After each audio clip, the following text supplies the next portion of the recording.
And with this reason, we tend to use something else, which we call ion selective electrodes. And the abbreviation is ISE, ion selective electrode, ISE. And ion selective electrode principle is based on the membrane potential, which is not the Nernst equation. I want to tell you right now that the membrane potential is not derived from the Nernst equation. Although the form's gonna be similar, you will see it later in the next slide, but it is not derived from the Nernst equation. So let's see what is the ion selective electrodes. But before that, let's talk about the membrane potential. What is the membrane potential? This occur in your cell as well, I mean biological cell. If you have some membrane, which is, I call it semi-permeable, it's selective membrane. Semi-permeable means that it allows some ion to transport across the membrane. And this membrane is selective. For example, if I have the membrane which is selective with, let's say, proton, then it's going to allow only protons. Then if you have the membrane and you have two portions of solutions, for example, the solution A and solution B with the different concentration of that ions, then it will give you the membrane potential. I draw it like this because I want you to think it's like the electrode. So in the next few slides, this is gonna be your electrode, and this is gonna be your solution in your beaker. So I draw it like this. So why do you get the membrane potential if you have the different concentration of ions? So again, this is the zoom in image. This is the semi-permeable membrane electrode. The semi-permeable membrane, yep, selective. And you have, let's say you want to detect the ion M. If this side you have less ion, this side you have 4 ions. This side you have more concentration, you have higher concentration, you have 8 M ions, which means that you have the different charge, right? You have more positive charge here. So you basically have more positive charge here, and you have less positive charge here. And of course, if you have the charge difference, you are separating the charge. It means that you are contributing to you are generating the potential. And the difference in charge will give you the difference in terms of potential. So this side is going to be positive, this side is going to be negative. And we call this potential membrane potential, or we denote it as EM. E membrane, basically, membrane potential. Again, if you have semi-permeable selective membrane which can bind with different types of ion, and you have 2 portions of solutions with different concentration, then, for example, for M ion, if you have external solution with more ions and this internal solution has less ion, then you have this more positive charge, and you have this less positive charge, which is basically negative, right? Relatively negative. And you have positive here, you have negative here, and you generate the membrane potential. You generate the potential which is called membrane potential. And this membrane potential, sometimes you will see the word Donnan potential is the name of this membrane potential. And the membrane potential is, the magnitude of the membrane potential is governed by this equation. EM, the membrane potential, equal to RT over Z, F, natural log activity of the ions in the external solution by over ion in the internal solution. You should be already familiar with RT and F, right? But Z here is the charge of the ion. You remember from the Nernst equation. The Nernst equation is RT over NF, right? N is the number of electrons in the redox reaction. But this one, Z, is the charge of the ion instead. So that's why I try to repeat a lot that this membrane potential is not derived from the Nernst equation. And this is natural log. This is the activity of the ion I in the external solution. And this is the activity of the ion I in the internal solution. So like this, if this picture is ion M, then you can just use ion M. Okay. So you have a semi-permeable selective membrane which can bind with ion M. But if you have different concentration of ion M, then you have different amount and different sign of charge, and you get the membrane potential according to this equation. Again, if it's open book, then you should be able to find the equation in your hand now. If it's closed book, I will try to not forgetting to give you the equation. But how are we going to use this for potentiometry?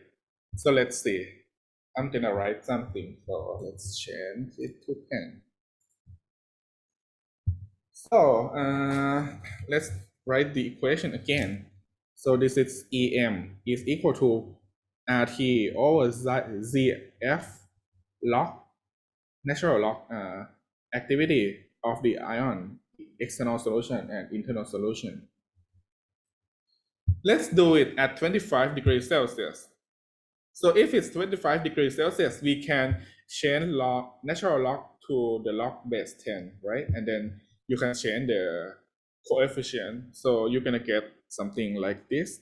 EM is equal to 0.0592. Sounds familiar, right? 0.0592 over ZI log activity of the external and activity of the I in the internal solution. But let's assume that the internal solution has the constant activity. If it's too hard to think about activities, I'm gonna share it to concentration later. So let's follow this first. If this term is constant, then I'm gonna separate it into another term. So from the mathematics, you can do this. This is gonna be 0.0592 over Z log A of the activity of the I in the external solution. And this is in the denominator, so it's gonna be subtract, right? It's gonna be in the denominator. And I can write the whole thing again.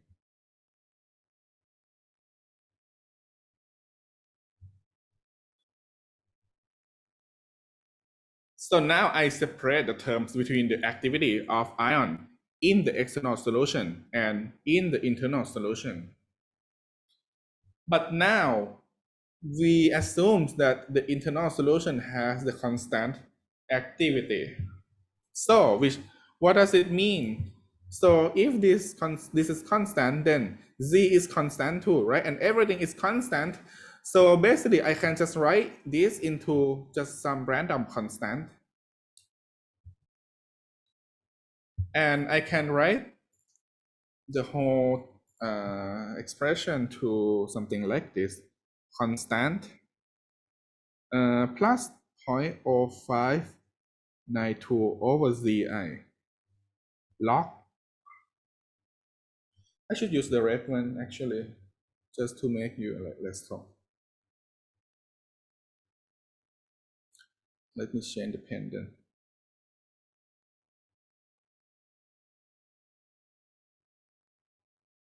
0.0592 over Z log.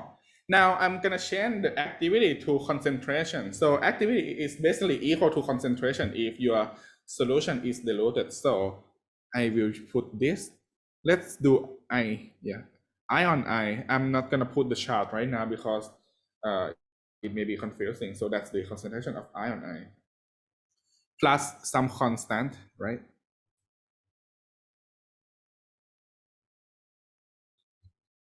Or just to make it easier, just to be constant plus 0.0592 over Ci log concentration of I. sometimes we want to do like p ion instead, right? Like pH or like p zinc, something like that. And I think you learn that pi is equal to minus log I. So pi is equal to minus log I. So I'm substitute this into this. So at the end I get this one constant minus 0.0592 over z I pi.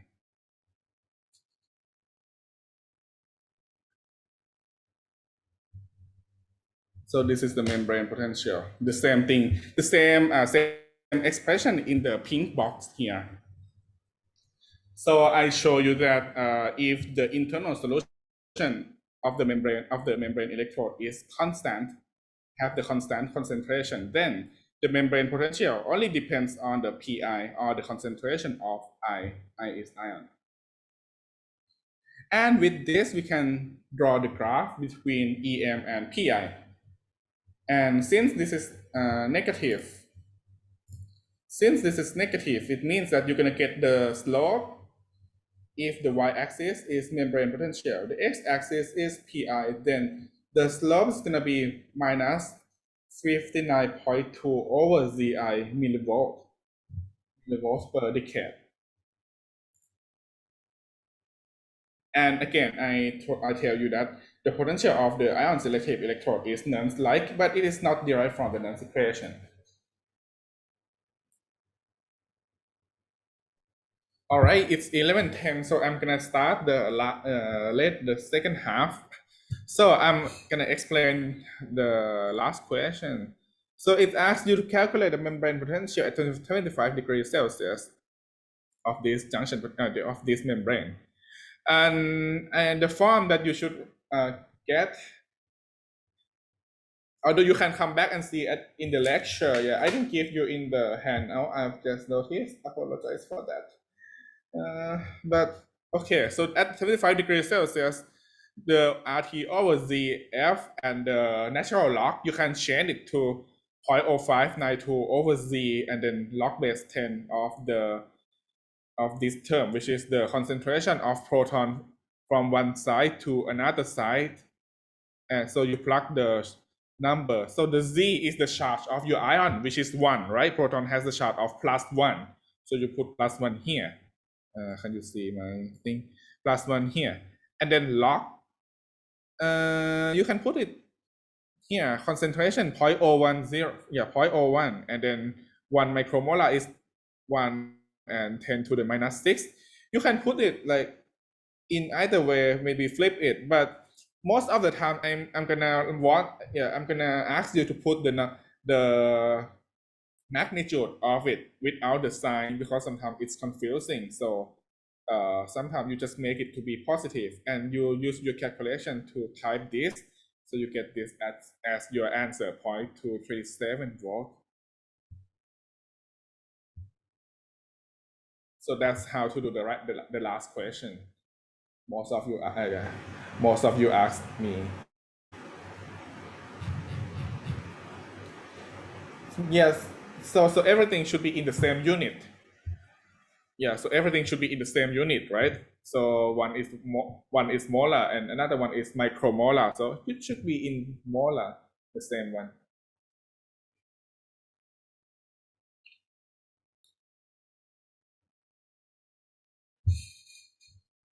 Maybe I put too much in this question last and next time I ask separate. So let me check.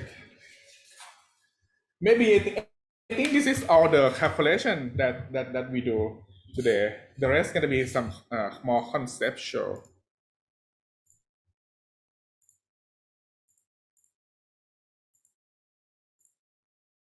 Okay, let's move on. So before the break, we talk about the membrane potential, right? How does it work? How did you get the membrane potential and how to calculate them? But now let's study or let's see the actual example on the membrane electrode. And you're gonna learn 3 types of the membrane electrodes in this class. Today we're gonna deal with only the first type. The first type of the glass membrane electrode is